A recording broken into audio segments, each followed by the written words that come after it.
Halo, hari ini kita langsung kupas tuntas ya informasi terbaru soal Infinix Smart 10. Ini baru banget hadir di Indonesia. Sumber kita kali ini dari artikel spesifikasi dan harga Infinix Smart 10 Indonesia. Oke, misi kita nih, kita mau coba ekstrak poin-poin paling penting dari HP ini buat Anda, biar bisa dapat gambaran jelas lah cocok apa nggak sama kebutuhan. Yang langsung nyuri perhatian tuh harganya ya, cuma sejutaan gitu. Tapi apa aja sih sebenarnya yang ditawarin di balik harga segitu? Oke, mari kita bedah bareng-bareng. Tentu, kita bakal fokus ke esensi spesifikasi sama fiturnya aja. Kita lihat plus minusnya secara, berimbang lah berdasarkan data yang ada. Biar Anda nanti bisa mutusin dengan lebih enak gitu. Sip. Kita mulai dari spesifikasi kuncinya dulu deh. Katanya rilis sekitar pertengahan atau akhir Juni 2025 ya. Layarnya ini pakai panel IPS, ukurannya 6,67 inci. Nah, ini dia, refresh rate-nya udah 120 Hz. Wah, ini bikin gerakan di layar jadi lebih mulus gitu ya. Jarang-jarang loh di harga segini. Iya, betul banget. 120 Hz itu nilai plus gede buat pengalaman visual. Scrolling jadi enak. Tapi, penting dicatat juga nih. Resolusinya itu masih HD+.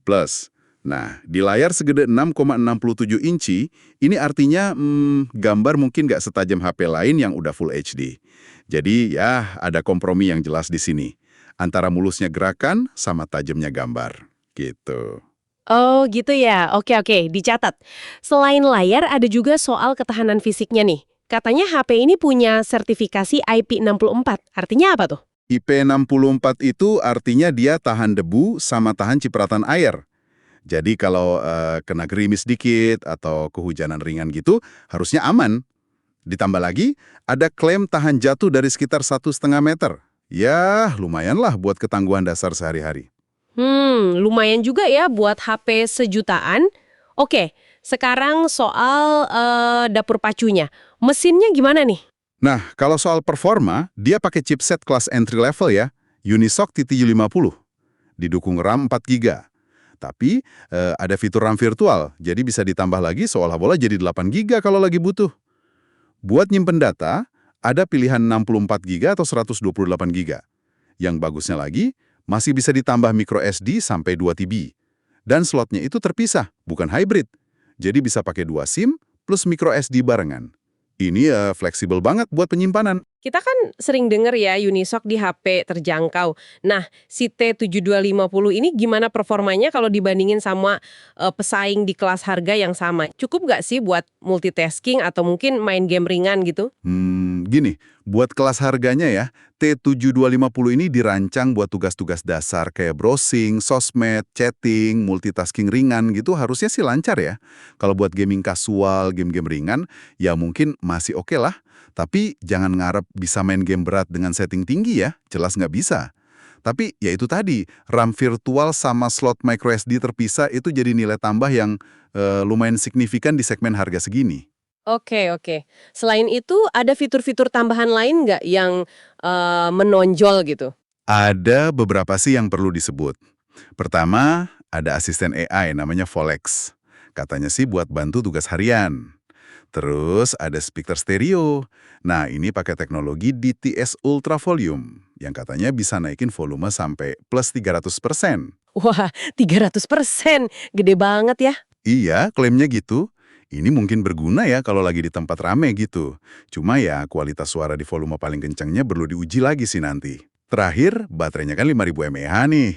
Dia udah dukung reverse charging. Jadi bisa jadi power bank darurat gitu buat ngecas perangkat lain. Oh, bisa jadi power bank juga ya, keren juga. Terus gimana soal kameranya? Kan biasanya ini jadi pertimbangan penting juga. Nah, kalau urusan kamera, speknya bisa dibilang standar banget sih buat segmen ini. Kamera belakang utamanya 8 megapiksel, ditemenin sensor kedalaman 2 megapiksel buat efek bokeh gitu.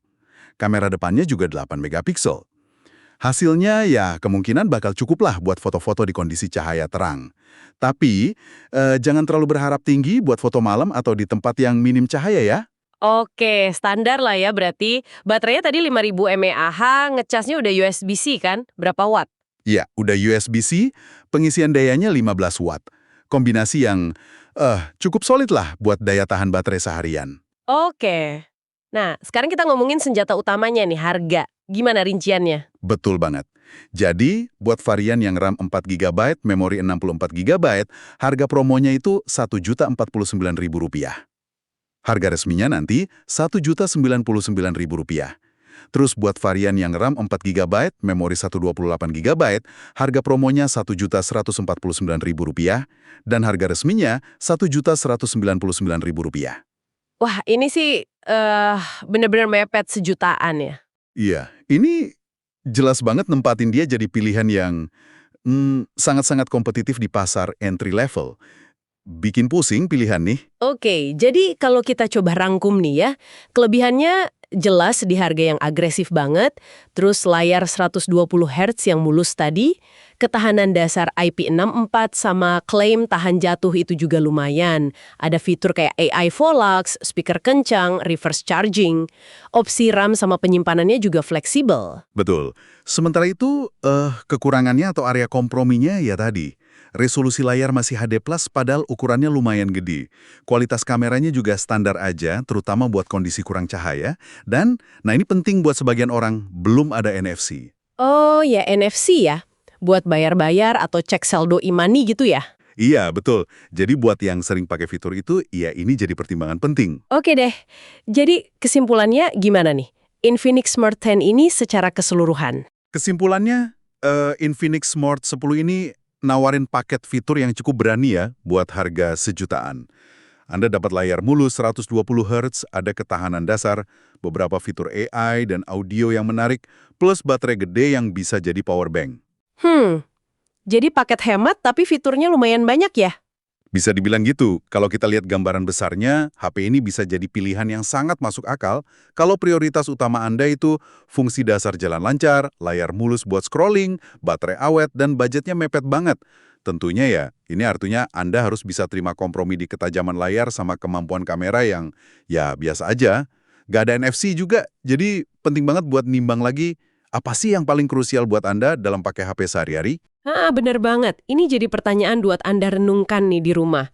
Dari semua fitur yang ditawarin di harga sejutaan ini, fitur mana sih yang paling menarik perhatian Anda? Dan apakah nggak adanya NFC atau kualitas kamera yang standar itu jadi penghalang besar buat cara Anda pakai ponsel sehari-hari? Coba dipikirin lagi kebutuhannya.